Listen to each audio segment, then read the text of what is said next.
आईना, मस्ती में कंधे पर कॉलेज बैग लटकाए सुरुचि कान में मोबाइल का ईयरफोन लगाकर एफएम पर गाने सुनती हुई मेट्रो से उतरी। स्वचालित सीढ़ियों से नीचे आकर उसने इधर उधर देखा, पर मुकेश कहीं नजर नहीं आया।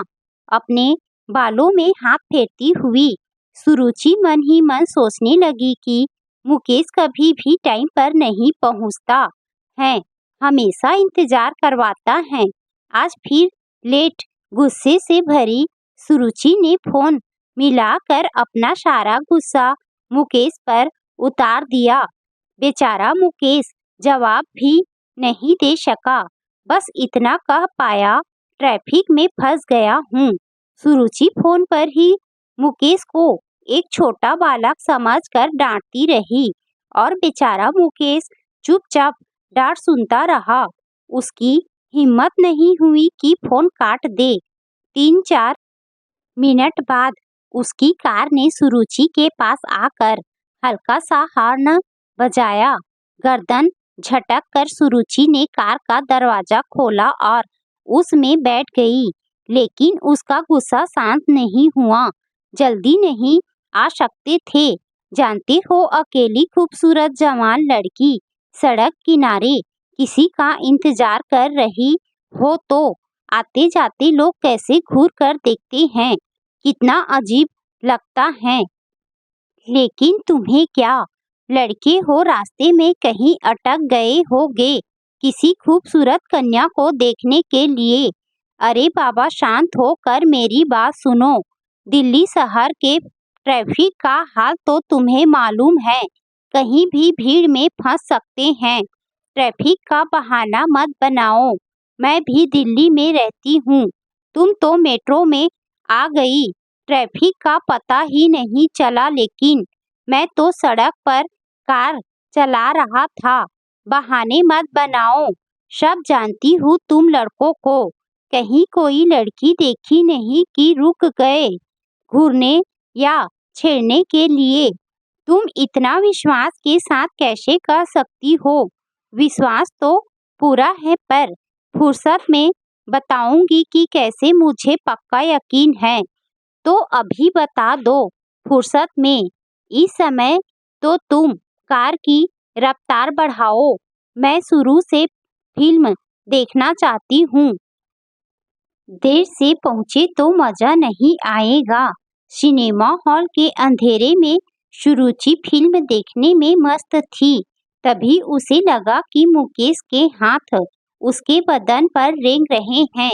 उसने फौरन उसके हाथ को झटक दिया और अंधेरे में घूर कर देखा। फिर बोली, मुकेश, चुपचाप फिल्म देखो। याद है ना मैंने कार में क्या कहा था? एकदम सच कहा था। जीता जागता उदाहरण तुमने खुद ही दे दिया। जब तक मैं ना कहूँ अपनी सीमा में रहो, वरना कराटे का एक हाथ यदि भूले से भी लग गया तो फिर मेरे से ये मत कहना कि बॉयफ्रेंड पर ही प्रैक्टिस। यह सुनकर बेचारा मुकेश अपनी सीट पर सिमट गया और सोचने लगा कि किस घड़ी में कराटे चैंपियन लड़की पर दिल दे बैठा। फिल्म समाप्त होने पर मुकेश कुछ अलग अलग सा चलने लगा तो सुरुचि ने उसका हाथ पकड़ा और बोली, इस तरह छिटक के कहाँ जा रहे हो? भूख लगी है, रेस्टोरेंट में चलकर खाना खाते हैं। और दोनों पास के रेस्टोरेंट में खाना खाने चले गए। कोने की एक सीट पर बैठे मुकेश व सुरुचि बातें करने व खाने में मस्त थे। तभी शहर के मशहूर व्यापारी सुंदर सहगल भी उसी रेस्टोरेंट में अपने कुछ मित्रों के साथ आए और एक मेज पर बैठकर बिजनेस की बातें करने लगे। आज के भाग दौड़ के समय में घर के सदस्य भी एक दूसरे के लिए एक पल का समय नहीं निकाल पाते हैं। सुरुचि के पिता सुंदर सहगल भी इसी का एक उदाहरण है। आज बाप बेटी आमने सामने की मेज पर बैठे थे। फिर भी एक दूसरे को नहीं देख सके।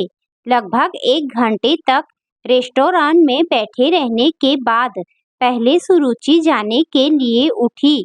वह सुंदर की टेबल के पास से गुजरी और उसका पर्स टेबल के कोने से अटक गया। जल्दी से पर्स छुड़ाया और सॉरी अंकल कहकर मुकेश के हाथ में हाथ डाले निकल गई। उसे इस बात का एहसास ही नहीं हुआ कि वह टेबल पर बैठे अंकल और कोई नहीं, उसके पिता सुंदर सहगल थे। लेकिन पिता ने देख लिया कि वह उसकी बेटी है। अपने को नियंत्रण में रखकर वह बिजनेस डील पर बातें करते रहे। उन्होंने यह जाहिर नहीं होने दिया कि वह उनकी बेटी थी। रेस्टोरेंट से निकलकर सुंदर सीधे घर पहुंचे। उनकी पत्नी सोनिया कहीं बाहर जाने की तैयारी कर रही थी।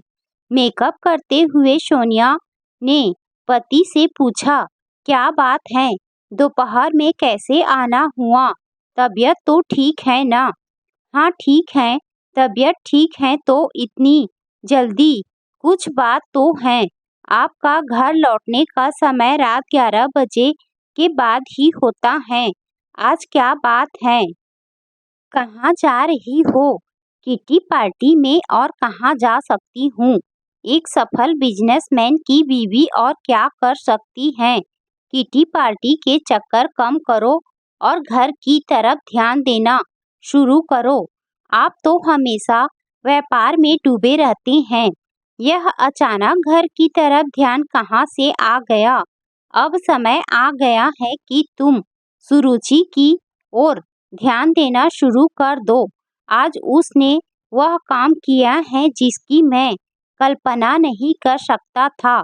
मैं समझी नहीं, उसने कौन सा ऐसा काम कर दिया?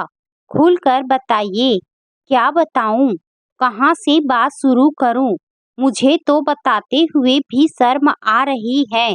मेरी समझ में कुछ नहीं आ रहा है कि आप क्या बताना चाहती हैं। सोनिया, जो अब तक मेकअप में व्यस्त थी, पति की तरफ पलटकर उत्सुकतावश देखने लगी। सोनिया, तुम्हारी बेटी के रंग ढंग आजकल सही नहीं है। सुंदर सहगल तमतमाते हुए बोले। खुल्लम खुल्ला एक लड़के के हाथों में हाथ डाले शहर में घूम रही है। उसे इतना भी होश नहीं था कि उसका बाप सामने खड़ा है। कुछ देर तक सोनिया सुंदर को घूरती रही, फिर बोली, देखिए, आपकी यह नाराजगी और क्रोध सेहत के लिए अच्छा नहीं है।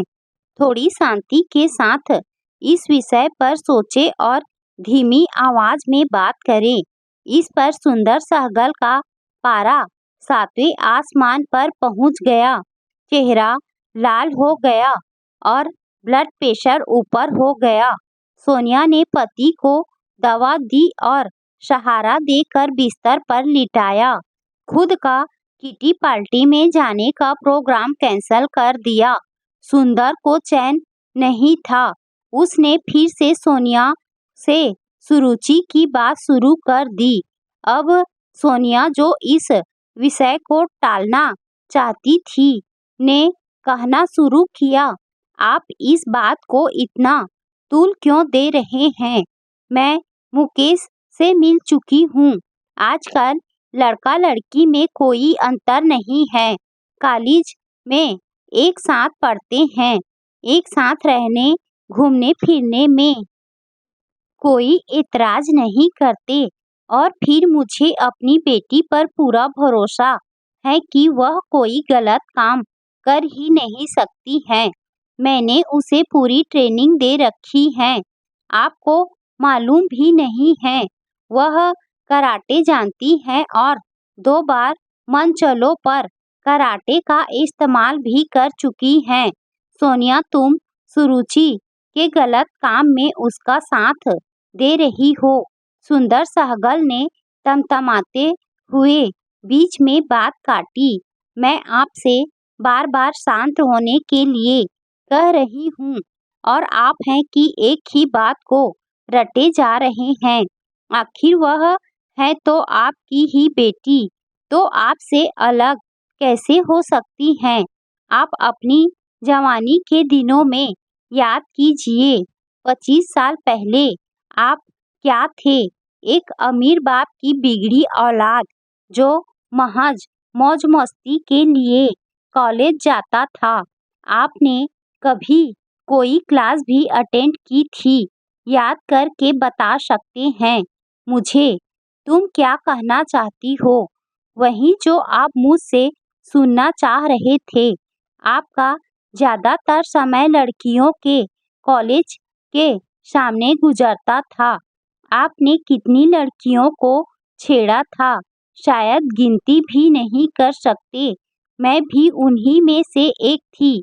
आते जाते लड़कियों को छेड़ना, भपतियाँ कसना ही आप और आपकी मित्र मंडली का प्रिय काम था। छठे हुए गुंडे थे आप सब, इसीलिए हर लड़की घबराती थी और मेरा तो जीना ही हराम कर दिया था आपने। मैं कमजोर थी क्योंकि मेरा बाप गरीब था और कोई भाई आपकी हरकतों का जवाब देने वाला नहीं था।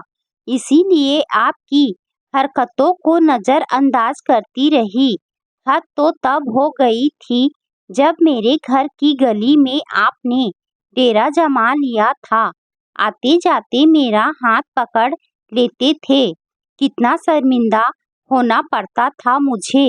मेरे माँ बाप पर क्या बीतती थी, आपने कभी सोचा था?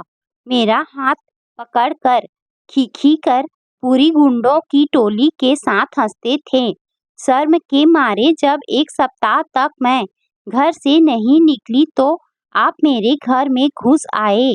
कभी सोचने की कोशिश भी शायद नहीं की होगी आपने कि क्या बीती होगी मेरे माँ बाप पर, और आज मुझसे कह रहे हैं कि अपनी बेटी को संभालूं। खून आपका भी है, कुछ तो बाप के गुण बच्चों में आएंगे, लेकिन मैं खुद सतर्क हूँ क्योंकि मैं खुद भुगत चुकी हूँ कि इन हालात में लड़की और उसके माता पिता पर क्या बीतती है। इतिहास खुद को दोहराता है। आज से 25 साल पहले जब उस दिन सब हदें पार करके आप मेरे घर में घुसे थे कि शरीफ बाप क्या कर लेगा और अपनी मनमानी कर लेंगे, तब मैं अपने कमरे में पढ़ रही थी और कमरे में आकर आपने मेरा हाथ पकड़ लिया था। मैं चिल्ला पड़ी थी। पड़ोस में शकुंतला आंटी ने देख लिया था। उनके शोर मचाने पर आसपास की सारी औरतें जमा हो गई थी, जमकर आपकी धुलाई की थी। शायद आप उस घटना को भूल गए होंगे, लेकिन मैं आज तक नहीं भूली हूँ। मोहल्ले की औरतों ने आपकी चप्पलों जूतों झाड़ू से जमकर पिटाई की थी। सारे कपड़े फट गए थे, नाक से खून निकल रहा था और आपको पीटता देख आपके सारे चमचे दोस्त भाग गए थे और उस अधमरी हालत में घसीटते हुए सारी औरतें आपको इसी घर में लाई थी। ससुर जी भागते हुए दुकान छोड़कर घर आए और आपकी करतूतों के लिए सिर झुका लिया था। लिखित माफी मांगी थी। कहो तो अभी वह माफीनामा दिखाऊं? अभी तक संभाल कर रखा है। सुंदर सहगल कुछ नहीं बोल सके और धम से बिस्तर पर बैठ गए। सोनिया ने उनके अतीत का आईना सामने जो रख दिया था। सच कितना कड़वा होता है, शायद इस बात का अंदाजा उन्हें आज हुआ। आज इतिहास करवट बदल कर सामने खड़ा है।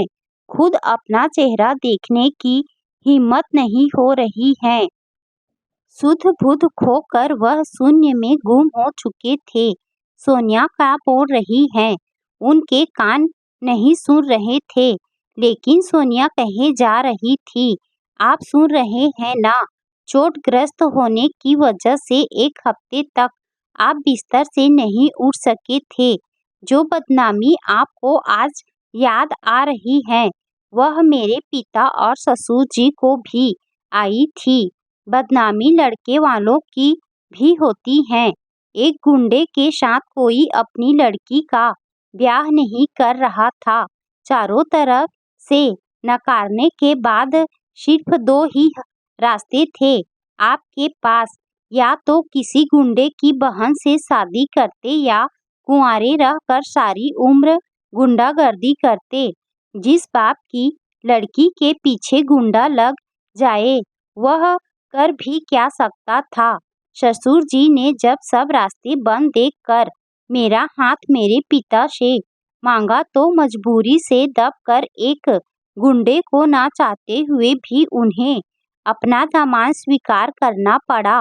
कहते कहते सोनिया भी पलंग का पाया पकड़कर सुबह कर रोने लगी। बात तो सच है, जवानी की रवानी में जो कुछ किया जाता है, उसको भूलकर हम सभी बच्चों से एक आदर्श व्यवहार की उम्मीद करते हैं। क्या अपने और बच्चों के लिए अलग आदर्श होने चाहिए? कदापि नहीं। पर कौन इसका पालन करता है? सुंदर सहगल तो केवल एक पात्र है जो हर व्यक्ति चरितार्थ करता है।